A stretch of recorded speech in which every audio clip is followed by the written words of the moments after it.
Bugungi podkastimizni O'zbekcha Mohi deb nomlaymiz. Bugun men Namangan viloyatidan Gulhida opam bilan dildan suhbat qilamiz. Gulhida opa, xush kelibsiz. Avvalambor o'zingiz haqingizda ozgina tanishtirsangiz. Men Gulhida, Namangan viloyatidanman.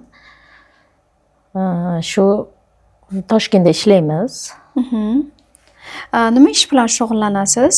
Odamlarning uyini o'sha tozalash, keyin yana qo'shimcha ishlar bor edi sizda. O'shalar bilan ishlayotganingizda sizni ko'rib qoldim men. O'sha men sizga savol berganimda o'zi narxlari 300-400 ming edi, lekin siz o'sha momentda men 100 ming so'mga ham roziman deb rozi bo'luvdingiz. Esingizda bo'lsa, eng kam narxi aytdim men. Yoningizda Dilapam bor edilar.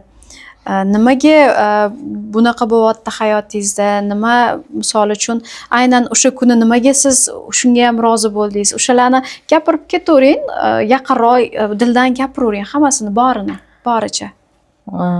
Men o'zi aslida savdoga chiqardim. Turmushga chiqqanimdan keyin savdoga chiqardim. Shu 8 yil, 9 yil savdoga chiqdim. Keyin shu tovarga kelganda pulim yo'qolib qoldi. Keyin uni xo'jayinimga aytishga qo'rqib, pul olib ishlatdim. Keyin qarzga kirib qoldim. Keyin baribir xo'jayinim bilib qolib haydab yubordi. Otingdan to'lasin deb haydab yubordiki, to'lasa keyin olib kelaman deb nima qildi. Keyin shu bilan men u xildek bu xildek shu bilan men Toshkentga ishlagani keldim. 3 ta farzandimni ota-onamga tashlab, akam, ota-onalarim qarab o'tirishadi. Endi nima deydi? Endi osuma bo'lsa ham ishlash kerak. Keyin men u qarzlar to'lash uchun misol kredit olganman. U bozorga savdoga chiqib yurganimizda uy-joylar qilganmiz, boshqa qilganmiz. Keyin shu bilan kreditlar hozir meni bo'ynimda qolib ketgan. Men to'layman. Ham 3 ta farzandim, ham kredit. Shunaqa qilib endi majburmiz ishlashga. Iloyim ishlaringiz har doim yaxshi bo'lsin. Xudo xolasa bu sinovlar ham hammasi o'tib ketadi. Baribir hammaning hayotida qanaqadir qaysidir qismida sinovli kun ham bo'ladi, yaxshi kunlar ham bo'ladi. Demak, hozir siz shunaqa sinovdasiz. Misol uchun mana 3 ta farzandingiz bor, necha o'g'il, necha qiz? 1 o'g'il, 2 qizim bor. Voy, eng sizni katta boyligingiz, eng katta boylik. Qolgan hamma narsa topiladi. Pul odam hayotida ko'p ham keladi, ozgina ham keladi. Lekin halol bo'lsa, hammasi yaxshi bo'lib ketaveradi. Siz ishingiz juda ham halol ishda. Men tushunishim bo'yicha turmush o'rtog'ingizlar hozir hayotlar, lekin boshqa joylarda ajralib ketgansizlar, to'g'rimi? Ajralib ketganmiz. Shu men onamga kelgandan keyin bir 4 oymi, 5 oy o'tib xo'jayinim uylanib ketgan. 2 ta bolali xotinni olib uylanib ketgan.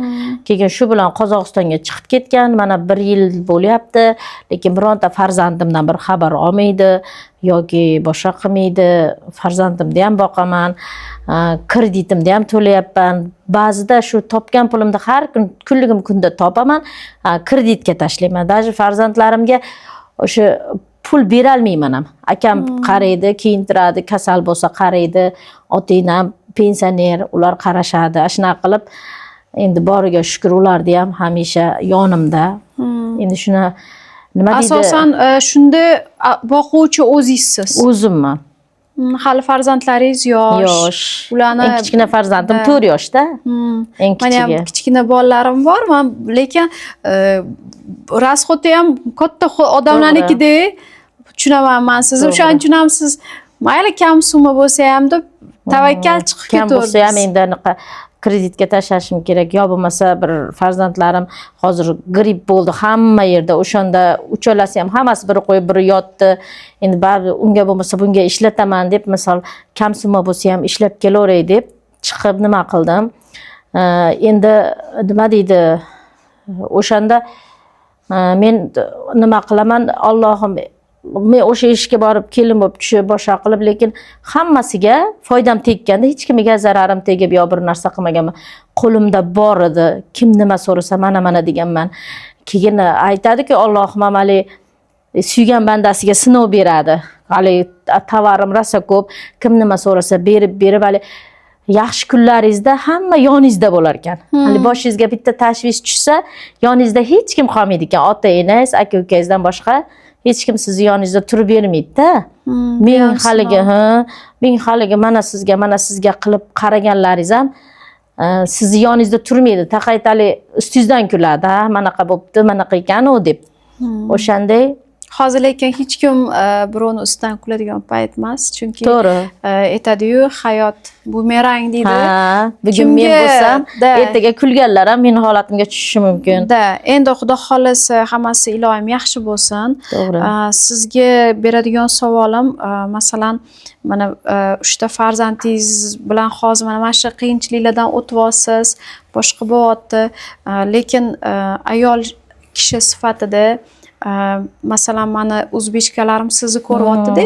Bu kimgadir misol uchun sizni ko'rib turib qanaqadir xulosa chiqarishi mumkin, foydasi tegishi mumkin. Kimnidir aytadi-yu, kimnidir ko'rib shukur qilasan, kimnidir ko'rib fikr qilasan. Endi o'zingiz nima degan bo'lardingiz? Mana hozirgi sizni mana ko'rib turgan ayollar bor, mana o'zbekchalarim bor. Menimcha auditoriyamni уже siz ham tanimasdingiz-ku mani, keyin tanib yaqin bo'lib ketdik. Nima ana gaplaringiz bor, nimalar ayta olasiz yoki misol uchun sizni baribir yaqinlaringiz ko'rishayotgandir, baribir hamma bir-biriga tez tarqaydi-da. To'g'ri. Voy bu Gulhidayu deb hamma bir-biriga aytadi. Ularga nima gaplaringiz bor, nimalar deysiz? Endi shu nima menga yordam berib nima qilib o'tirgan aka-ukalarimga, ota-onamga umri uzoq bo'lsin, hamisha yonimda tursin. Endi har bir erkak nima deydi, men aybdor bo'lib yo'qotib qo'yib, men qarzga kirganim bilan 3 ta farzandim bor-da. Men o'sha farzandimning hurmati yo boshqadan haligi otasi ham bir xabar olish kerak-da. Lekin umuman xabar olmayman. Mana 1 yil bo'lgan bo'lsa yoki o'sha ajratilgan aliment yoki yo bo'lmasa birontasi nima bo'lyapti, nima kiyapti bular, 1 yil bo'ldi. Masalan, u xotinim yomon bo'lgani bilan farzandlarim ertadan keyin hamma nima holatga tushishini Allohdan boshqa hech kim bilmaydi-da. Misol, o'sha xo'jayinim ham hozir zo'r kuchi bor, boshqasi bor, yeb, ichib, o'ynab, kulib yurishi mumkin. Lekin ertadan keyin odam qariydi, boshqa qiladi. Nima deydi? Keyinchalik mana shu farzandlarimga muhtoj bo'lib qolganda, kelgani uyalmaydigan darajada har nima deydi? Farzandini, zurriyotini har bir ota o'ylash kerak-da. Ming onasi yomon bo'lsa ham, boshqa taqdir boshqa bo'lsa ham, boshqaga uylangan bo'lsa ham, odamlar tirnoqqa zor-da. Meni 3 ta guldek farzand, o'g'lim rosa zo'r o'qiydi. Demiga o'z kuchi bilan kirib, o'qib, nima qilib yuradi, lekin haligi 4 yosh qizim aytadi, "Aya qachon kelasiz?" deb telefon qilishadi. "Ha, men unda boraman" deyman. Endi kreditlarimni Xudo xolasa to'lab olsam, endi Alloh bu sinovlardan o'tib olsam, meni ham yorug' kunlarim keladi. Qarzlarim ham tugab ketar. Keyin haligi ko'ngil qolgandan keyin o'rniga tushmaydi-da. Xudo xolasa hammasi yaxshi bo'ladi, yig'lamang. Qarang, siz ko'ryapman, shu darajada kuchli. Men ayollar o'zbekchalarim meni juda ham kuchli. Men to'g'risini siz bilan gaplashyapman, badallarim anaqa bo'lib ketyapti. Nima deydi? Nima bo'lganda ham shuncha qiyinchilik bo'lsa ham ertani ko'ryapsiz, ertadan umid qilyapsiz, hech qachon umidingizni so'ndirmang. Nima deydi? Hamma narsani yakuni go'zal bo'lsin deydi-ku. To'g'ri. Iloyim bu hozirgi qilayotgan mehnatlaringiz farzandlaringizdan qaytsin. Baribir misol uchun halol ishda baraka bor deydi. To'g'ri. O'sha halol qilayotgan ishlaringizda обязательно men bu narsaga ishonaman. Hammasi sizga baraka bilan keladi. To'g'ri. Siz bilmaysiz ertaga sizni qanaqa chiroyli kutayotganini, hayot chiroyli kunlar kutayotganini, farzandlaringizni to'ylarini ko'rasiz. Sizni katta boyligingiz farzandlaringiz, yana tim bo'li onangizlar baxtingizga borlar, akangizlar, adangizlar. Bu eng katta baxt To'g'ri. ota-onangiz borlar. Hali siz ham o'zingiz ham farzand ekansiz. O'shada. Ular borki, siz mana belingizda kuch, ham demak ota, Xotirjam ham ishlayman. ona bo'lib farzandlaringizni bosh bo'lib turibsiz. Ilohim hech qachon kasal bo'lmang. Mana qishlik quruqlik kunlar kelyapti. Men o'zbekchalarim sizlarga bitta narsani iltimos qilib qo'ygan bo'lardim. Gulxida opam mana har kunlik ishga chiqyaptilar. O'sha tozalik bilan ko'pincha misol uchun ishlaydigan ayollar bo'ladi. Ularga yordamlari tegadi va shuni orqasidan tirikchilik qilar ekanlar. Men nima iltimos qilgan bo'lardim? Agarda kimda masalan doimiy ish joyi bo'lsa, o'sha doimiy ishga taklif qilishinglar o'zinglar aloqaga chiqishinglarni, telefon nomerlarini qoldiraman. Ozgina bo'lsa ham mana hayotlarini eshitdinglar, hozirgi bo'layotgan voqealardan xabar oldinglar. Bu narsa hammasi xayrli bo'lsin avvalambor. Qanaqadir ma'noda o'sha ishni onlaynga o'tkazish, to'g'rimi? Misol uchun sovukda hozir men qishda aynan o'sha yerda sizlarni endi hozir Gulxida bitta siz bilan manda, lekin erta men juda ko'p ayollarni ko'rdim. Bir 50 tadan oshig'i, 50 tadan oshu ayolni hammasini mana shunaqa onlayn qilib turib ish bilan ta'minlasak, ular mana shu sovukda turishni xohlamasdim men. Chunki kim ham turishni xohlamaydi. Shunaqa biza hayotimizda faqat misol uchun bu narsa Instagramda chiqadi-da, Instagramda biza hammani go'zal hayotini ko'ryapmiz-da. Kimdir nimadir go'zal hayotini ko'rsatadi, lekin men xohlayotgan narsa aynan mana shu sinovdagi o'zbekchalarimni hammasini shu sinovda hammamiz kuch bo'lib birgalikda bu sinovdan o'tib olishligisiga qanaqadir ma'noda yordamim tegishini xohlardim. Men o'sha maqsadda mana shu narsaga sababchi bo'lgan ekanman. Siz bilan biz mana shu narsalarni gaplashyapmiz. O'sha kuni ham bilmasdan chiqib. Bu ham bekorga emas. Bu ham xayrli. Da, o'sha misol uchun men qilayotgan hozirgi sizlarni xursand qilayotgan narsam bu juda ham kichkina narsa. Men hali o'zim bir anaqa qilayotganim yo'q, lekin men xohlayapman, что bizani o'zbek ayollarimiz bunaqa qiynalib ko'chada ishlashni xohlamayman, to'g'risi. O'shaning uchun kuchim yetgancha o'zim harakatim bilan qanaqadir o'sha odamlar bilan bir kunini bo'lsa ham xursand qilmoqchiman-da va shuni buni orqasidagi xayrli o'ylagan narsam aynan sizdagi qiynalayotgan ayollarni ish bilan ta'minlaylik. Mana shuncha odam bizani ko'ryapti, shuncha odam bizani qo'llab-quvvatlayapti. Kecha men bu juda kam odam kuzatyapti, o'sha kundan kunga ko'p odam kuzatyapti. Hammamiz birgalashib, Xudo xohlasa, aynan sinovdagi ayollarimizga qo'llab-quvvatlaylik. Men to'g'risi siz bilan gaplashyapman, hamma ayollarni ko'zim oldiga keltiryapman. Qanaqa chiroyli bo'ladi agar hamma o'zini o'sha rizqini yaxshi joydan tersa. Bunaqa ko'chada sovuqda yana kreditlaringiz bor, yana farzandlaringizni ular kasal bo'lib qolsa siz u yoqqa yugurib bora olmaysiz, to'g'rimi? Namanganga, to'g'rimi? Faqatgina telefonda xabar ola olasiz. U ona bola kasal bo'lsa, onaning yuragi mana bu yerda og'riydi. Qo'lingiz ishga bormaydi, to'g'rimi? Men dardingizni ochib qo'yganimdan o'zim anaqa qilyapman, lekin bularni gaplashmasak bo'lmaydi. Bu narsalarni Xudo xolasa hammasi yaxshi bo'ladi. Men qo'limdan kelgancha bu narsaga harakat qilaman. Siz ham hech ham ko'nglingizni cho'ktirmang. Xudo xolasa farzandlaringiz bilan birga tinchlikda yashash nasib qilsin. To'g'ri. Menga nima gaplaringiz bor? O'zbekchalarga nima gaplaringiz bor? Endi 5 minut vaqtingiz qoldi. Ha, bo'ldi, bular gapiradilar, tugadi. Bo'ldi. Ha, yig'layaptilar. Da, nima gaplaringiz bor? Endi nima deydi? O'sha chiqqanimdan ko'pchilik so'radi, bildingizmi, bilmadingizmi? Bilmasdan chiqdim. O'sha kuni ham o'sha zoriqqanim uchun masalan ishlay, o'shanga to'lay deb. Keyin har xil negativlar ham bo'ldi. Birovni menga rahmi keldi, birov kuldi. Nima deydi, men masalan o'sha yerda ishlayotganimda hech qachon uyalmayman, chunki halol mehnat qilaman. Birovni aldamayman, boshqa qilmayman. Men o'zim aytaman-da, o'g'irlik bilan, jalablikdan boshqa ishni qilaveraman deyman-da, chunki uyalmayman. To'ppa-to'g'ri. Halol mehnat qilaman, halol yo'l bilan mana bor farzandlarim boqaman. 3ta farzandim, 3ta boyligimda endi meni. Shunaqa qilib endi Xudo xolasa shu kunlarimda ham Allohning sinovlaridan o'tsa, mukofoti bor deydi-ku, mukofotli kunlari ham kelar. Xudo xolasa hammasi yaxshi bo'ladi. Baribir o'ylayman-da, farzandlarim hali eng kichkina qizim ham aya xafa bo'lmang, Xudo xolasa yaxshi bo'ladi deb har doim telefon qiladi-da. 4 yosh qizim ham. Aya o'zingizni asrang deydi. Ha, meni kasal bo'lishga haqqim yo'q deb kulaman-da ularga.